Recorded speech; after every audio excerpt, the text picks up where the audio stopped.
Hello! Today I'm going to be talking about gut health, and since my videos usually hopefully don't exceed 10 minutes, that's my goal.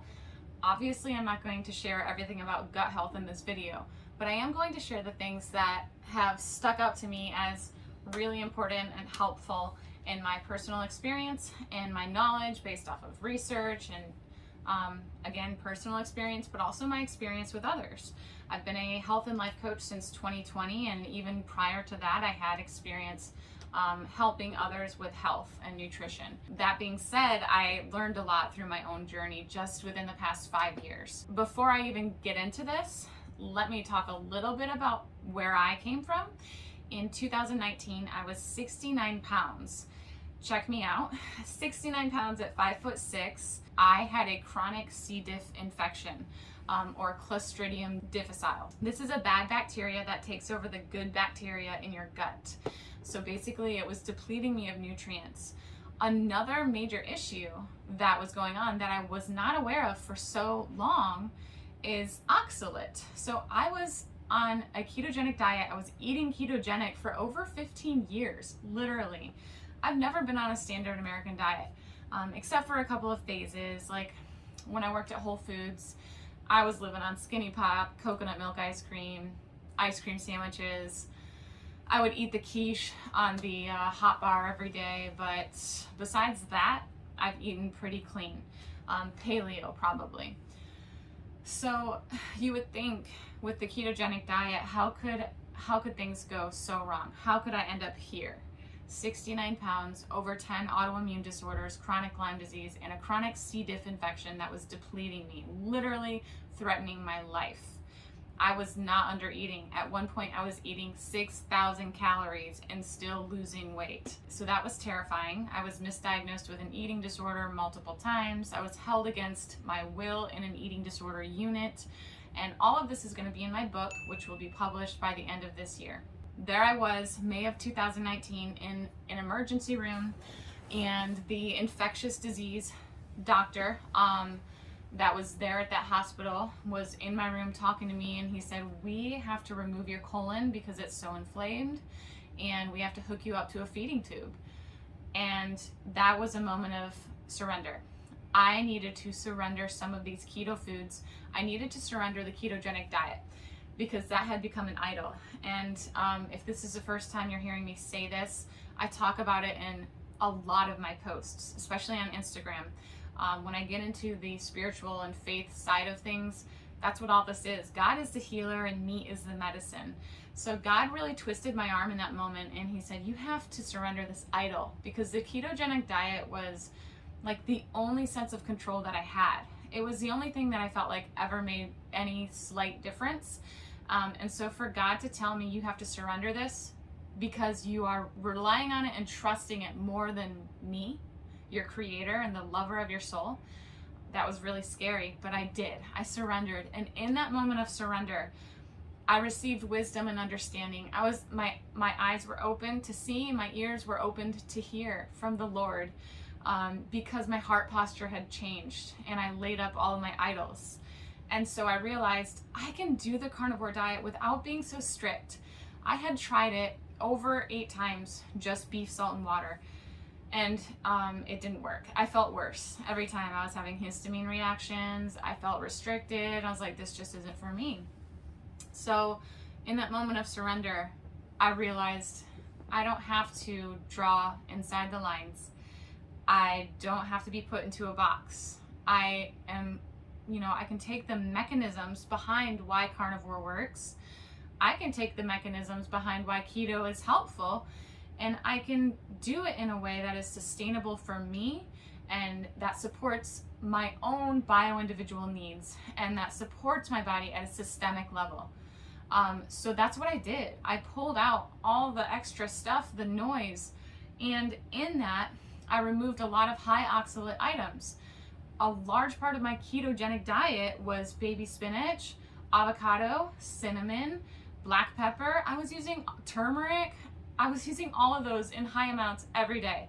I had bags of bulk turmeric this big because I thought all those were superfoods and I thought they were going to help me. but they are actually all very high in oxalate. I will do another video on oxalate, stay tuned for that.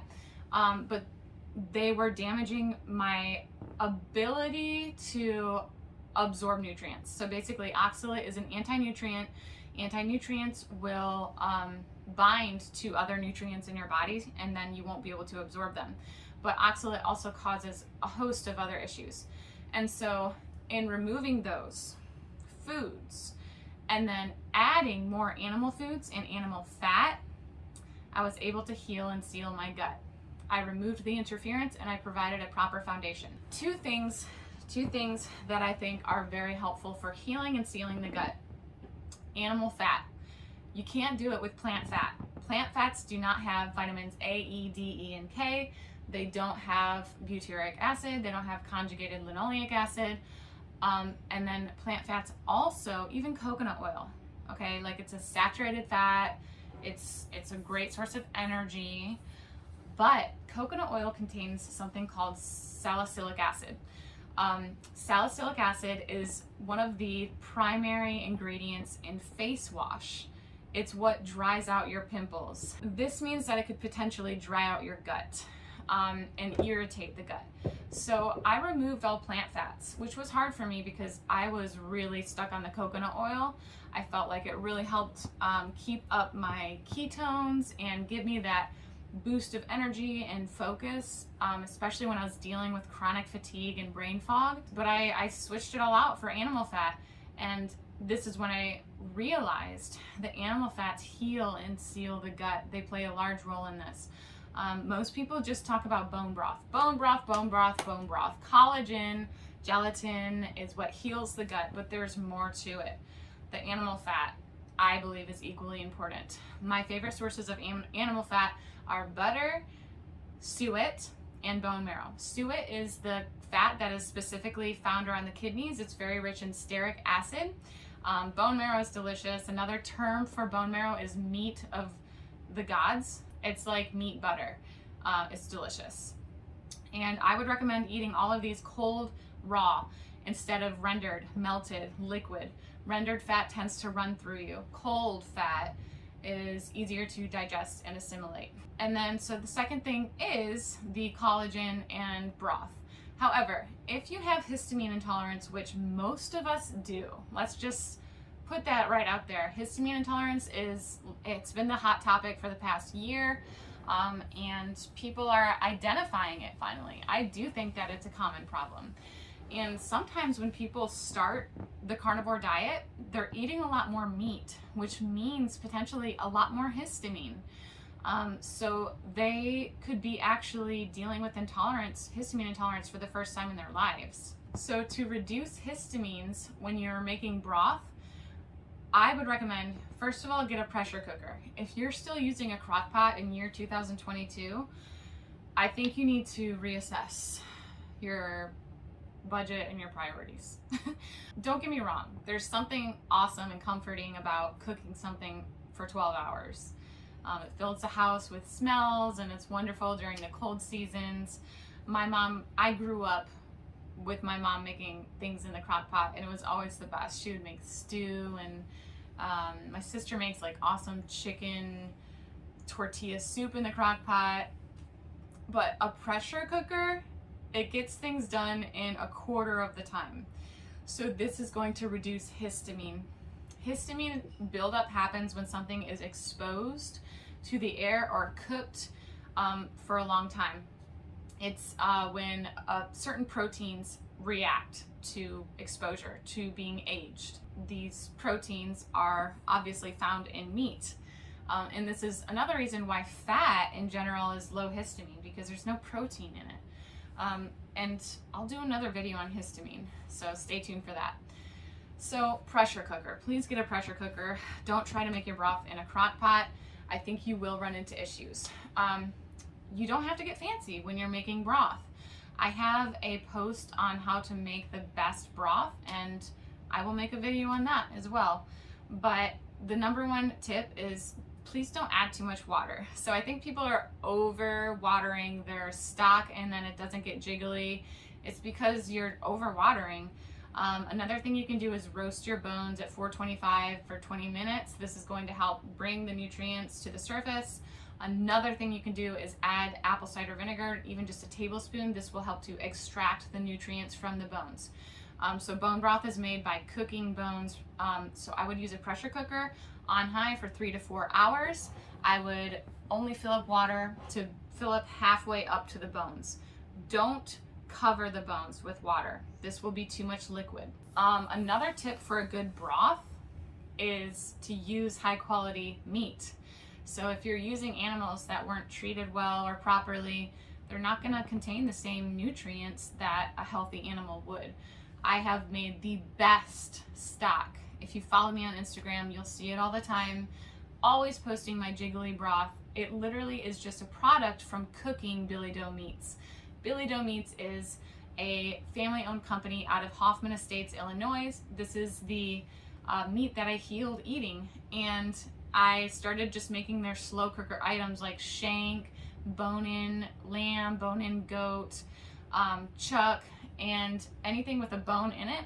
If you pressure cook it and you save that liquid, this will be an amazing broth, a stock. It will be low histamine because these animals were never aged, and it was cooked in a pressure cooker. So definitely consume stock, but do it wisely. I wouldn't go for just any broth. I don't recommend any broth that you can get in a grocery store.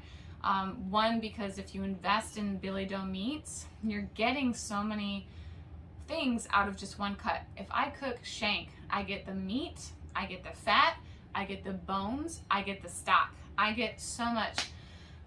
And people are spending up to $10 in one container of broth at Whole Foods when they could just save theirs from as a byproduct from cooking meat. So it's really the best bang for your buck, and it is so nutrient dense. It's liquid gold.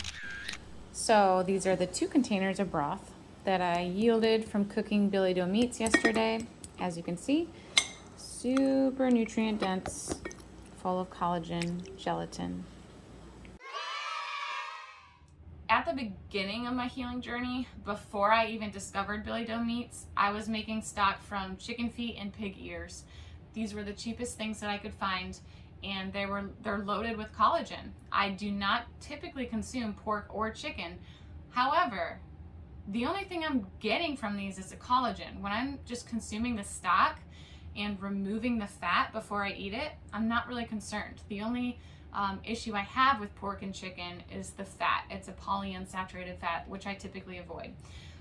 So you can still make stock if you don't have Billy Doe Meats. It would be worth it. But please get a pressure cooker. I think you're gonna run into issues if you're cooking it in a crock pot. So collagen, meat broth or bone broth, and animal fat. The last thing I would say for healing and sealing the gut is managing your stress. If you're not sleeping at night, if you're just running into stress every single day, this damages your gut. You've got to prioritize that like everything else. If you're getting nutrition perfect, but you're stressed out, I don't think you're going to make progress. So you have to mind that, and sleep is so important. Some other little things to consider, you perhaps might want to experiment removing egg whites. Egg white protein is almost identical in structure to gluten protein. So if you have a damaged gut, this could leach into your bloodstream and cause autoimmune flare-ups. I'm not against egg whites. I eat them every day now, but that's because I've healed and sealed my gut. I don't have reactions anymore. What's so cool when you heal your gut is that you stop having allergies. You can eat foods that you used to react to, healthy foods. I'm not saying that you won't react to like Chick-fil-A anymore. I think that you'll feel crummy if you're eating seed oils, but you will generally be less sensitive. I couldn't eat butter at first. I didn't do well with egg whites. I was so sensitive. I had every type of food reaction. Those are my top tips on healing and sealing the gut. If you have questions or comments, please leave them below. And again, this is just from my experience and my experience working with others. These are just tidbits. And so I really appreciate all of your input so that others can see and read. I think it's just so helpful, and that's something that I love about this community is we're all open. And so I would definitely keep that up. Please do. I love to hear from you.